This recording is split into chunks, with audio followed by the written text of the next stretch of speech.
Hello, Leo. Thank you for joining me here today. I'm using the Fablemakers animated tarot. Take a deep breath for me. Ground into the present moment. Drop in the comments if this resonates for you. Hit like and subscribe. I love hearing from you guys. All right, so we got one. The Star in reverse, Aquarius energy. These cards move, which is really cool. The Devil in reverse, Capricorn energy. So what I'm kind of getting here is that you're not necessarily moving towards your highest purpose and path yet, but you are taking a step in that direction because you are releasing toxicity. So it's like you know what needs to go, but you don't know what needs to come in yet. The Empress in reverse, the Five of Swords in reverse, and the Page of Chalices or the Page of Cups upright.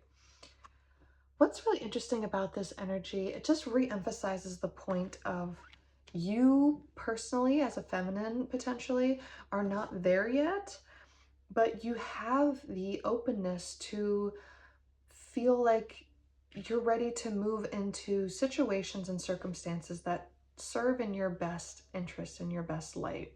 So people who walk away from you, people who have different beliefs and views about what you're doing or where you're heading, you're releasing your attachment to needing approval from those people. So, sorry, my cat's trying to jump up. Don't jump up here, kitty. I got stuff going on. Tell me more about the Empress in reverse. What do we need to know about the feminine energy here, whether it be you or maybe it is somebody else, but I'm kind of getting this is all you so far. I don't feel another person coming through just yet. Temperance, balance, Sagittarius energy, fire.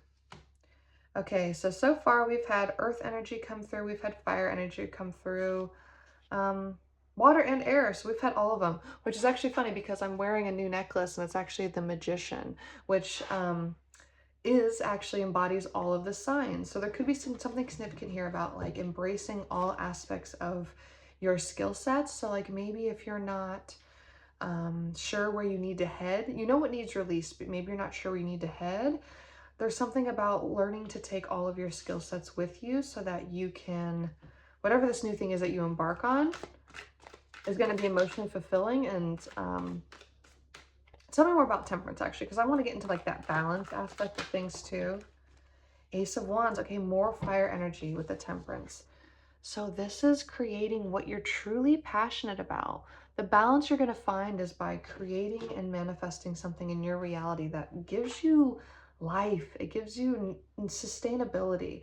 And even though the words I'm using to describe that sound much more like an earth energy, I mean, this is a Leo reading, right? So there is the fire here about you need to be able to harness the grounded nature of the earth, but like with your fiery, passionate spirit. So the balance might be coming in from balancing that earth and fire energy, the groundedness with the passion. So what I'm kind of getting is that you might be, sorry, my kitty's dead set on coming up here. You really might be starting a new job. And I kind of get that too because of the Five of Swords in reverse. This kind of means that there's other people involved in this in some sense.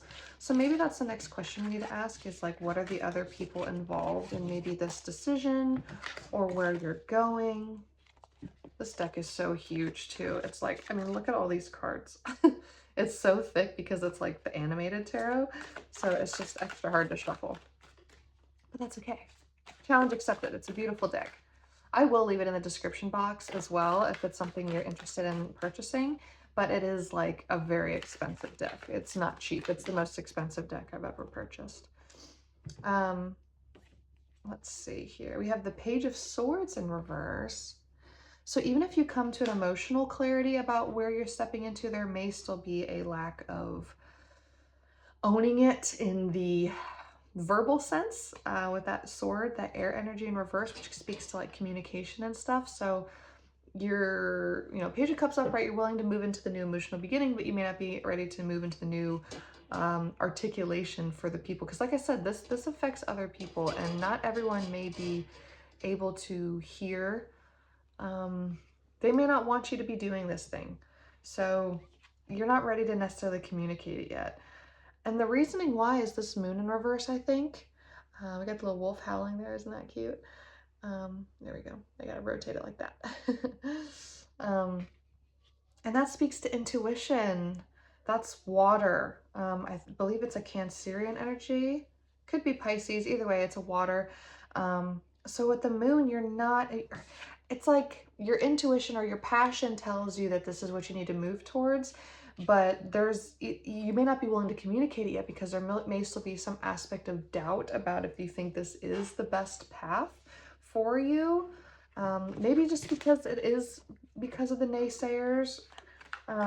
I don't know. You seem pretty sure that you know you're not happy with where you're at. Something needs to change. And you're just trying to get clear about whether what you think is going to actually... Okay, yeah. So this is just emphasizing again. Ace of Swords and Ace of Coins in reverse. So this is actually the divine. So you may feel like there's some aspect of like, maybe this isn't your calling. Maybe this isn't what you're supposed to be moving towards. Maybe the divine doesn't support you. Maybe you're supposed to be doing what these other people want you to be doing. So that just, I feel like, is doubt. I don't feel like that's truth here, because the divine, if you're meant to be doing it, the divine's going to support you, right? So I think that this is just maybe a little bit of a fear mentality as to why you're afraid to move into it. You're like, maybe I won't be able to make enough money at it, or maybe it's not my true calling. And but the Ace of Wands is the one that came upright. So that's what you're passionate about. So I think that's what you need to listen to, is the truth of the passion, not the perception of other people. Let me pull from the Spiritual Meaning of Birds Oracle deck real quick. I feel called to do that. Magpie, hoarding, distraction, and balance. Okay, so there's the emphasis again on temperance energy with balance. So maybe that's something we need to ask further from the tarot, is tell me more about, I think it says hoarding.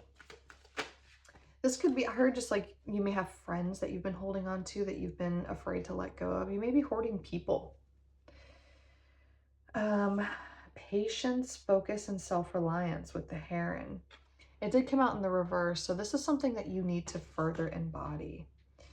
Yeah, you need that independence of what you really love and want to do, and quit caring so much what other people think is really what I'm getting.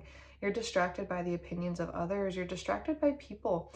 And by coming into balance, developing self-reliance is how you're going to find this balance here. Any other birds that have a message to say? The Loon, dreams, peace, and tranquility.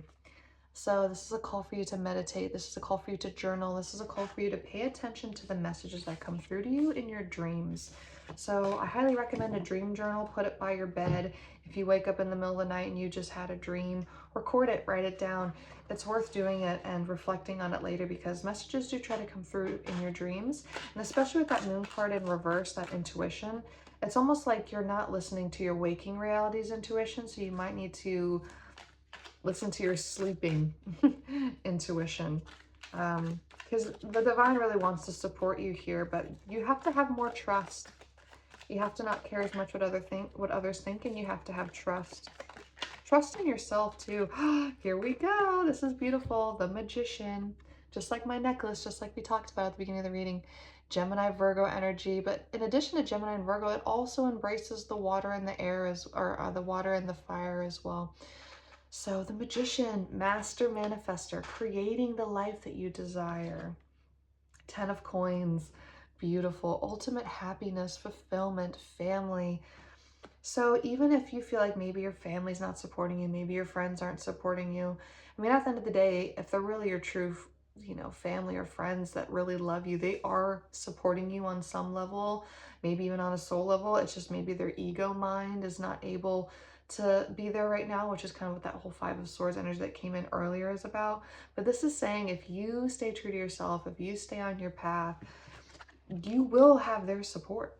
You will have their support, because you're living your true self, you're living your dream, you're creating, and that's only going to benefit the people around you in your closest circle, if they're meant to be there, of course, right?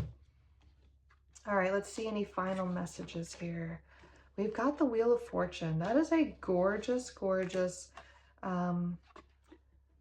energy here to embody. This again, all of the signs, luck, faith, destiny, surrender, spinning the wheel, and the options of life. So this definitely has another message to embrace all aspects of your skill sets, utilize and harness everything that this life has brought forth to you so far to build whatever this thing that is that you are passionate about and want to move into. And it's like the end of a cycle as well too. So, you know, with the wheel turning, it's like you're ending, you really are releasing that old Capricorn toxicity, addiction, hoarding of people or energies, mindsets, right? And you're moving into the star, okay? And then the Four of Swords in reverse did come out, and that's just again alluding to the fact that I need to touch on again the need to meditate, the need to pay attention to your dreams, going within, listening to the inner self, so that you can flip that moon card as well into the upright about intuition. You don't want to lean into the illusion part of it, right? You want to lean into the intuition. And then finally, we're ending here on the Nine of Chalices, which is gorgeous. This is emotional fulfillment. This is happiness and contentment where you're at. So we have the Ten of Pentacles, but not the Ten of Cups. So this could just kind of be a message of like you're getting a lot of emotional fulfillment from your work or your job or whatever it is that you're moving into. And the family life is going to come into harmony maybe before the emotion or the romantic fulfillment comes in for some people. Take it as it resonates. If you're already married, this may not really pertain to you. But this is just kind of, it's basically just a nod to the presence and gratitude of what you have now and building from what you currently have into something greater by really truly acknowledging what it is that you desire in this lifetime and releasing the, I'm surprised judgment actually didn't come into this reading, because I feel called to say something about judgment, about not judging yourself, not letting the judgments of others weigh your decision. I hope that resonated for you. Hit like and subscribe. Thank you so much for tuning into my channel, and we will see you next time.